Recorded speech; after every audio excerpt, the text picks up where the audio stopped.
Buen día, paz y bien. Vamos a iniciar hoy nuestra clase con una pequeña introducción de la trigonometría. En trigonometría es esa parte de la matemática que estudia la relación que hay entre ángulos y lados de los triángulos. Vamos a comenzar con un cuadrado. Aquí yo construí un cuadrado. Ese cuadrado lo doblamos esquina con esquina, esquinas opuestas. Y al doblarlo, fíjense que formamos un triángulo, pero no cualquier triángulo. El triángulo que se ha formado tiene una característica muy sobresaliente, que una de sus esquinas es derechita. Como ustedes recuerdan, ese ángulo que se forma ahí es un ángulo recto.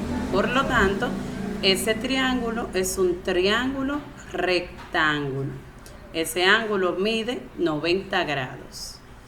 Entonces, en ese tipo de triángulo tiene un ángulo recto y los otros dos ángulos son ángulos agudos que miden menos de 90 grados. ¿Cómo yo sé que miden menos de 90 grados?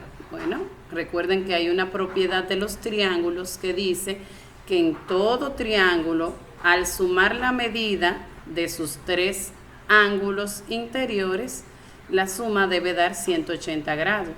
Y si este ángulo, que es recto, mide 90 grados, entonces los demás deben sumar 90 para que 90 más 90 de 180 grados. Este es uno de los ángulos más importantes y de los triángulos, el triángulo rectángulo, y lo podemos encontrar tanto el ángulo como el triángulo en muchísimas partes de nuestra vida. Por ejemplo, si ustedes observan ese cuadro que está aquí atrás, tiene todas sus esquinas, son ángulos rectos. Si ven las ventanas, todas las esquinas son ángulos rectos. Y así hay un sinnúmero de cosas a nuestro alrededor. Un cuaderno en las esquinas tiene ángulos rectos. Entonces, el triángulo rectángulo también es de suma importancia. Y se utiliza mucho en topografía, en las construcciones, en navegación, los andamios de las construcciones que usamos en ingeniería utilizan el triángulo rectángulo. Bien.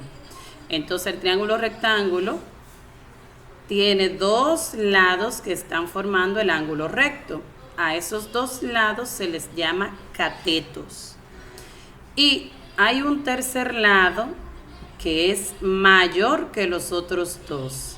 A ese tercer lado, siempre opuesto al ángulo recto, a ese lado se le llama hipotenusa. Bien, entonces yo necesito que distingan algo. A los catetos yo le puedo poner un apellido. Puede ser un cateto opuesto o un cateto adyacente. Todo depende de con cuál ángulo yo lo voy a relacionar. Voy a trabajar con los ángulos agudos, con estos dos. Si trabajo con este ángulo agudo, voy a agarrar la hoja ahí, el triángulo ahí. En ese ángulo agudo, este cateto que está formando el ángulo con la hipotenusa, a ese cateto se le llama cateto adyacente porque está al lado. Adyacente es algo que está al lado, que está próximo. Entonces, cateto, el apellido que va a recibir es adyacente. Y el otro que queda, ese lado, tendrá el apellido de cateto opuesto. Va opuesto al ángulo, ese cateto de ahí. Ahora, pueden cambiar el apellido. Si el ángulo que yo estoy usando es el ángulo de aquí arriba, entonces ahora el cateto que está formando el ángulo con la hipotenusa, ahora este cateto es el adyacente y el que está al frente del ángulo opuesto, ese cateto, es el cateto opuesto. Entonces ya eso del apellido de opuesto o adyacente va a depender de cuál de los dos ángulos agudos es el que estoy utilizando. Ya para el catet ángulo recto utilizaremos es un ángulo especial y lo veremos más adelante.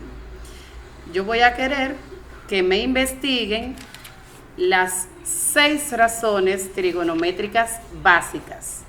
Esas 6 razones, junto con las explicaciones que le di en el día de hoy, son primordiales y fundamentales para que puedan entender la trigonometría. Si no dominan esos términos que les recordé en el día de hoy, van a decir, como siempre ustedes dicen, ay, trigo no me entra.